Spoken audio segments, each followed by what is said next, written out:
Hello दोस्तों, आपका स्वागत है मेरे चैनल पर। आज हम देखेंगे कक्षा 10 कला मोस्ट इम्पॉर्टेंट टॉप 100 बहुविकल्पी प्रश्न। तो चलिए वीडियो को शुरू करते हैं। तो पहला पोर्शन है भारतीय चित्रकला एवं इतिहास। प्रश्न है, किसे भारतीय चित्रकला का पितामह माना जाता है? तो जो भारतीय चित्रकला का पितामह माना जाता है वो है Raja Ravi Varma. Option number A. अगला प्रश्न है, मुगल काल की चित्रकला में किसका प्रमुख योगदान था? अकबर, शाहजहां, औरंगजेब या बाबर? तो इसका सही आंसर ऑप्शन नंबर ए, अकबर। तीसरा प्रश्न है, भारत में मधुबनी चित्रकला किस राज्य से उत्पन्न हुई थी? बिहार, उत्तर प्रदेश, पश्चिम बंगाल या कर्नाटका? तो मधुबनी चित्रकला वो हुई थी बिहार से उत्पन्न, ऑप्शन नंबर ए। अगला प्रश्न है, किस गुफा में प्राचीन चित्रकला के सबसे प्रमुख उदाहरण पाए जाते हैं? अजंता और एलोरा गुफाएं, बादामी गुफाएं, गोधूली गुफाएं या सांची गुफाएं? तो इसका सही आंसर ऑप्शन नंबर ए, अजंता और एलोरा की गुफाएं। अगला प्रश्न है, भारतीय चित्रकला का पहला उल्लेख किस ग्रंथ में मिलता है? महाभारत, रामायण, वेद या गीता? तो इसका सही आंसर है ऑप्शन नंबर सी, वेद। अगला प्रश्न है, भारत में चित्रकला की परंपरा का सबसे पुराना उदाहरण कहाँ पाया जाता है? अजंता गुफाएं, एलोरा गुफाएं, कांची गुफाएं या भीमबेटका गुफाएं? तो इसका सही आंसर है ऑप्शन नंबर डी, भीमबेटका गुफाएं। अगला प्रश्न है, राजस्थानी चित्रकला का एक प्रमुख केंद्र कहाँ स्थित था? जयपुर, दिल्ली, ग्वालियर या मुंबई? तो इसका सही आंसर ऑप्शन नंबर ए, जयपुर। अगला प्रश्न है, तंजौर चित्रकला किस राज्य से संबंधित है? तमिलनाडु, कर्नाटका, केरल या आंध्र प्रदेश? तो जो तंजौर चित्रकला वो संबंधित है तमिलनाडु से, ऑप्शन नंबर ए। ये सभी क्वेश्चन आपके एग्जाम के पर्सपेक्टिव से बहुत इंपॉर्टेंट है, इसलिए इन्हें ध्यान से देखें। अगला प्रश्न है, किसे विश्व चित्रकला का पिता कहा जाता है? Leonardo da Vinci, Picasso, Rabindranath Thakur या राजा रवि वर्मा? तो जो विश्व चित्रकला का पिता है वो कहा जाता है लियोनार्डो दा विंची को। मोस्ट इम्पोर्टेंट क्वेश्चन है। अगला प्रश्न है, किस राजा के संरक्षण में भारतीय चित्रकला का विकास हुआ जो चित्र शास्त्र के प्रेमी के रूप में जाने जाते हैं? अकबर, शेरशाह, राजा जयसिंह, महाराजा मानसिंह? तो इसका सही आंसर ऑप्शन नंबर ए, अकबर। किस गुफा में भारतीय चित्रकला की प्रसिद्ध चित्रकला की खोज की गई थी जो बौद्ध धर्म से संबंधित है? अजंता गुफाएं, एलोरा गुफाएं, भीमबेटका गुफाएं या वराह गुफाएं? तो इसका सही आंसर ऑप्शन नंबर ए, अजंता गुफाएं। अगला प्रश्न है, भारतीय चित्रकला की सबसे पुरानी शैली कौन सी मानी जाती है? मुगल चित्रकला, राजस्थानी चित्रकला, गुप्त चित्रकला या बुद्ध चित्रकला? तो जो गुप्त चित्रकला है वो सबसे पुरानी शैली मानी जाती है, ऑप्शन नंबर सी। अगला प्रश्न है, मुगल चित्रकला में किस सम्राट के काल में चित्रकला का उत्कर्ष हुआ था? बाबर, अकबर, शाहजहां या औरंगजेब? तो इसका सही आंसर है ऑप्शन नंबर बी, अकबर। अगला प्रश्न है, मधुबनी चित्रकला में किन रंगों का प्रमुख रूप से उपयोग किया जाता है? काले और सफ़ेद रंग, प्राकृतिक रंग, हरे और नीले रंग, लाल, काले, पीले और हरे रंग?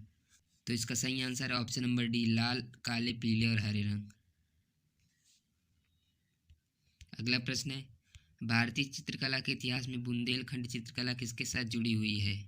सम्राट अकबर, महाराजा छत्रसाल, राजा भोज या महाराजा रंजीत सिंह? तो इसका सही आंसर ऑप्शन नंबर बी, महाराजा छत्रसाल। अगला प्रश्न है, मुगल काल में चित्रकला का प्रमुख केंद्र कहाँ था? दिल्ली, आगरा, जयपुर, लाहौर? तो इसका सही answer option number B, Agra.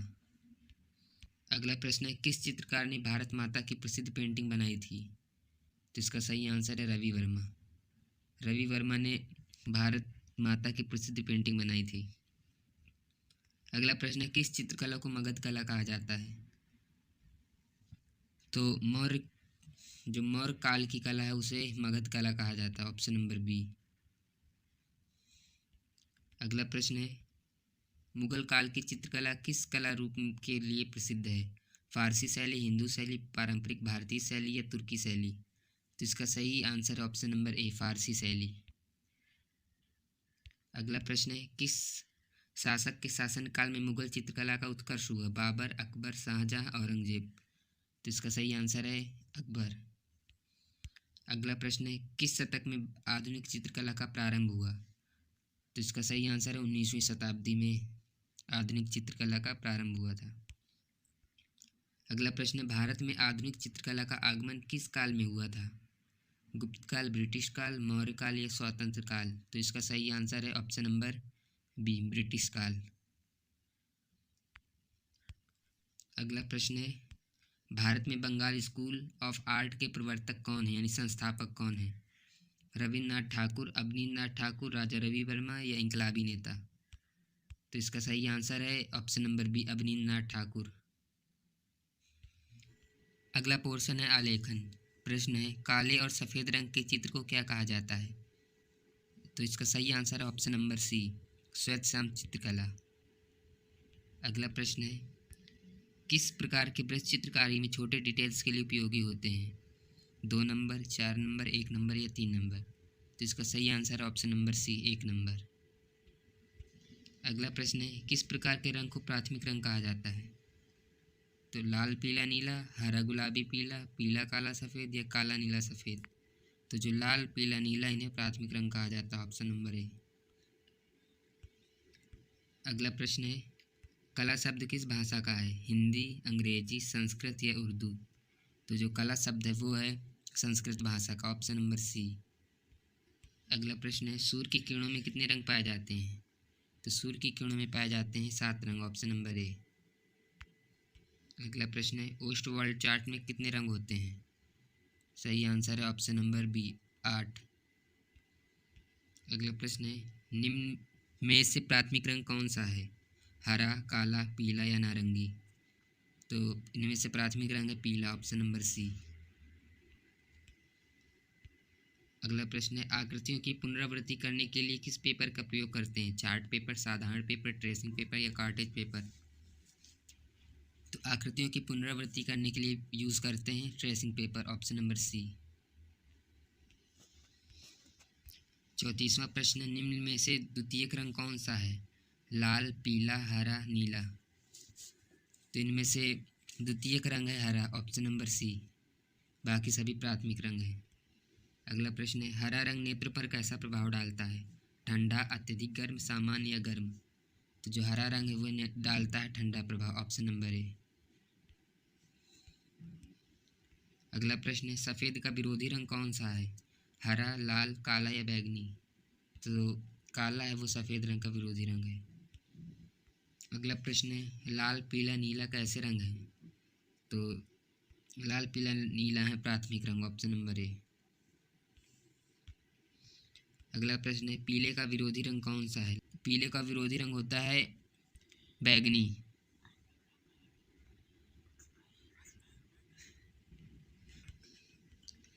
अगला प्रश्न है, कैनवास किस चीज़ से संबंधित है? रंग, ब्रश, चित्रकला की सतह या रंगीन पेंसिल? तो जो कैनवास है वो संबंधित होता है चित्रकला की सतह से, इसकी सतह को कैनवास कहा जाता है। अगला प्रश्न है, आधुनिक भारतीय चित्रकला की शुरुआत किससे मानी जाती है? कलापथ, राजा रवि वर्मा, मदर टेरेसा या वीरेश्वर शर्मा से? तो इसका सही आंसर है ऑप्शन नंबर बी, राजा रवि वर्मा। अगला प्रश्न है, भारतीय ध्वज है एक वर्णीय, द्विवर्णीय, बहुवर्णीय या वर्णहीन? तो इस क्वेश्चन का जवाब आप कमेंट में दीजिए। Question number 41। अगला प्रश्न है, भित्ति चित्र के लिए किस प्रकार की सतह उपयुक्त होती है? कागज, लकड़ी, दीवार या कैनवास? तो भित्ति चित्र के लिए सही होती है दीवार। भित्ति का अर्थ होता है दीवार, यानी दीवारों में भित्ति चित्र उपयुक्त होता है। अगला प्रश्न है, रंगों को मिलाने के बाद जो रंग प्राप्त होता है उसे क्या कहा जाता है? प्राथमिक रंग, द्वितीयक रंग, तटस्थ रंग या तीसरी रंग? जिसका सही आंसर ऑप्शन नंबर बी, द्वितीयक रंग। अगला प्रश्न है, निम्न में से कौन आलेखन के लिए उपयुक्त नहीं है? आयत, वर्ग, त्रिभुज या कोण? तो कोण है वो आलेखन के लिए उपयुक्त नहीं है। अगला प्रश्न है, चित्रकला में मोनालिसा किसकी प्रसिद्ध पेंटिंग है? तो जो मोनालिसा है वो है लियोनार्डो दा विंची की। अब रंग मिश्रण से संबंधित प्रश्न।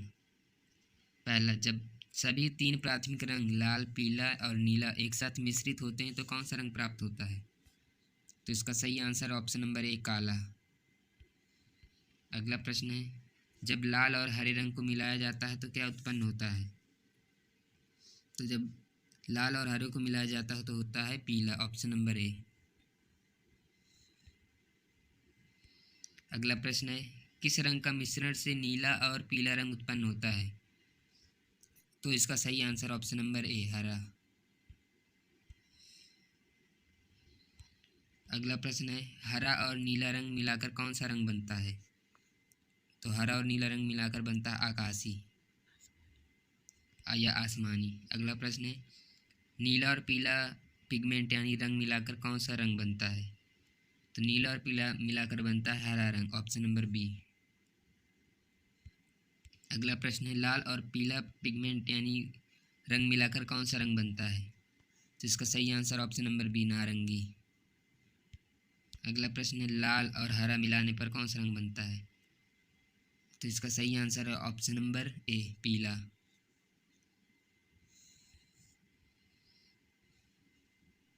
अगला प्रश्न है, पीला और हरा पिगमेंट मिलाकर कौन सा रंग बनता है? तो पीले और हरे को मिलाने से बनता है हल्का हरा, ऑप्शन नंबर ए, जिसे हम धानी भी कहते हैं। अगला प्रश्न है, पीला और नीला रंग मिलाकर कौन सा रंग बनता है? तो पीला और नीला रंग मिलाने से बनता है बैंगनी रंग, ऑप्शन नंबर सी। अगला प्रश्न, नीला और लाल रंग मिलाने से कौन सा रंग बनता है? बैंगनी, नारंगी, गुलाबी, हरा। तो नीला और लाल रंग मिलाने से बनता है बैंगनी, ऑप्शन नंबर ए। अब अगला सेक्शन है ब्रश के उपयोग पर आधारित एमसीक्यू प्रश्न। तो 56 क्वेश्चन है, किस आकार का ब्रश चित्रकारी में छोटे और सूक्ष्म विवरणों को बनाने के लिए उपयुक्त है?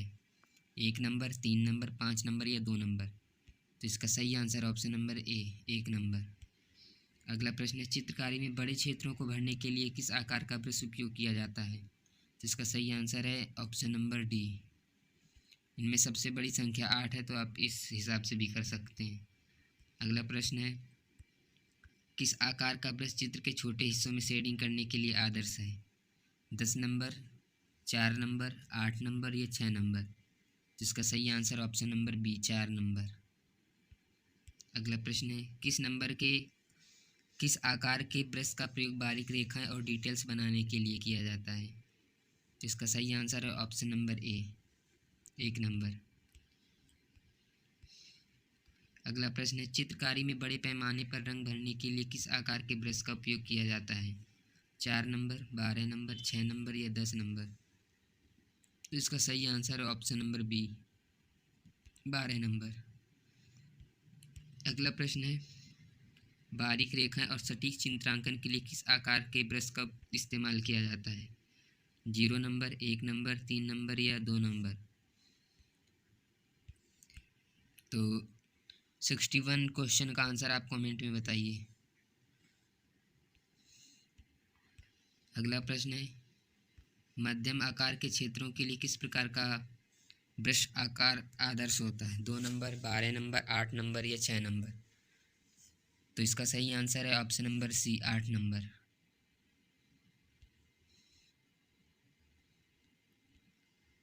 तो इसका सही आंसर है ऑप्शन नंबर डी 6 नंबर। अगला प्रश्न है, किस कला में किस आकार के ब्रश का उपयोग मुख्य रूप से रंगों के मिश्रण और लाइट सेट के लिए किया जाता है? 10 नंबर, 8 नंबर, 6 नंबर या 4 नंबर? तो इसका सही आंसर है ऑप्शन नंबर बी 8 नंबर।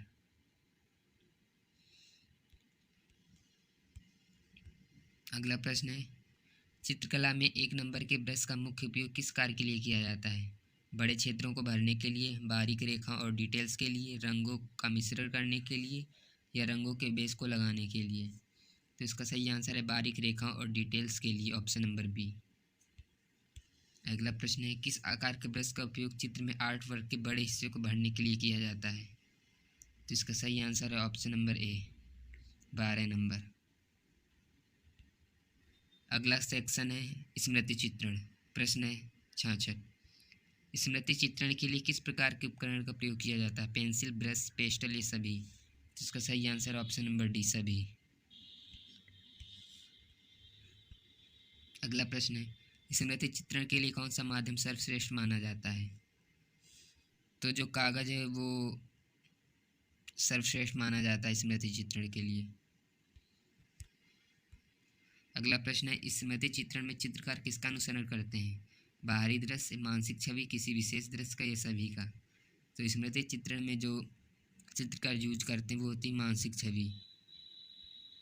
अगला प्रश्न है, स्मृति चित्रण में सबसे ज़्यादा किस रंग का प्रयोग होता है? नीले रंग का, सफ़ेद रंग का, प्राकृतिक रंग का या चमकीले रंग का? तो इसका सही आंसर है ऑप्शन नंबर सी, प्राकृतिक रंग। अगला प्रश्न है, किस कला शैली में स्मृति चित्रण का प्रमुख स्थान है? लघु चित्रकला, आधुनिक चित्रकला, जल रंग चित्रकला या सभी में? तो इसका सही आंसर ऑप्शन नंबर ए, लघु चित्रकला। अगला प्रश्न है, भारत में स्मृति चित्रण की शुरुआत किस राजवंश से हुई? तो इसका सही आंसर है option number C, Mughal. Mughal काल से स्मृति चित्रण की शुरुआत हुई। अगला प्रश्न है, स्मृति चित्रण की सबसे महत्वपूर्ण विशेषता क्या है? रचनात्मकता, ऐतिहासिक घटना का चित्रण, दर्शकों को मंत्रमुग्ध करना या रंगों का समन्वय? तो इसका सही आंसर ऑप्शन नंबर बी, ऐतिहासिक घटनाओं का विवरण या चित्रण। अगला प्रश्न है, स्मृति चित्रण में कौन सा रंग तकनीक अधिक प्रयोग की जाती है? तेल चित्रकला, जल रंग, पेंसिल और चारकोल या गोंद रंग? तो जो पेंसिल और चारकोल है ये अधिक प्रयोग की जाती है, ऑप्शन नंबर सी। अगला प्रश्न है, स्मृति चित्रण में किस प्रकार की सामग्री का उपयोग करते हैं? तो इसका सही आंसर ऑप्शन नंबर डी, सभी। अगला प्रश्न है, किस समय अवधि में स्मृति चित्रण कला का अधिक प्रचलन हुआ था? प्राचीन भारत, मध्यकालीन भारत, आधुनिक भारत या उपनिवेशिक काल? तो इसका सही आंसर ऑप्शन नंबर बी, मध्यकालीन भारत। अगला प्रश्न है, स्मृति चित्रण के चित्रकारों द्वारा किस प्रकार के दृश्यों का चित्रण किया जाता है? ऐतिहासिक युद्ध, धार्मिक स्थल, पारंपरिक संस्कृति या सभी? तो इसका सही आंसर है ऑप्शन नंबर डी, सभी। अगला प्रश्न है, किस चित्रकार ने स्मृति चित्रण में सर्वश्रेष्ठ योगदान दिया? राजा Ravi Verma, Habib Tanvir, Vincent van Gogh या उस्ताद अहमद शाह? तो राजा रवि वर्मा ने स्मृति चित्रण में सर्वश्रेष्ठ योगदान दिया। अगला प्रश्न है, स्मृति चित्रण में चित्रकार किस प्रकार की विशेषताओं को चित्रित करते हैं? दृश्यों को सजीव बनाना, प्रत्येक दृश्य की सटीकता, किसी खास घटना की प्रमुखता या सभी? तो इसका सही आंसर ऑप्शन नंबर डी, सभी। अगला प्रश्न है, स्मृति चित्रण का संबंध किससे है? दृश्य कला, चित्रकला, स्थापत्य कला या मूर्ति कला? तो स्मृति चित्रण का संबंध है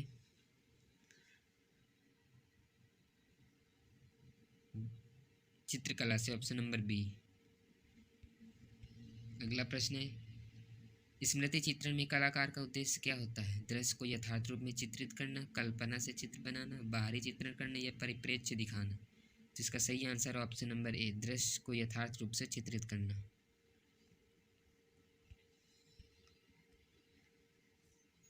81 प्रश्न है, किस कला रूप में स्मृति चित्रण का सबसे अधिक उपयोग किया जाता है? मैनुअल कला, पेंटिंग, मूर्ति कला या ड्राइंग? तो इसका सही आंसर है ऑप्शन नंबर ए, मैनुअल, नहीं, option number B, option number B, painting. अगला प्रश्न है, स्मृति चित्रण का क्या अर्थ है? चित्रकार अपनी कल्पना से चित्र बनाता है, चित्रकार बाहरी दृश्य को चित्रित करता है, चित्रकार अपनी यादों से चित्र बनाता है या चित्रकार केवल यथार्थ को चित्रित करता है? तो इसका सही आंसर ऑप्शन नंबर सी, चित्रकार अपनी यादों से चित्र बनाता है। अगला प्रश्न है, भारत में स्मृति चित्रण का प्रमुख उदाहरण क्या है? राजा रवि वर्मा की पेंटिंग्स, मधुबनी चित्रकला, अजंता और एलोरा की गुफाएं या कांची पेंटिंग? तो इसका सही आंसर है अजंता और एलोरा की गुफाएं, ऑप्शन नंबर सी।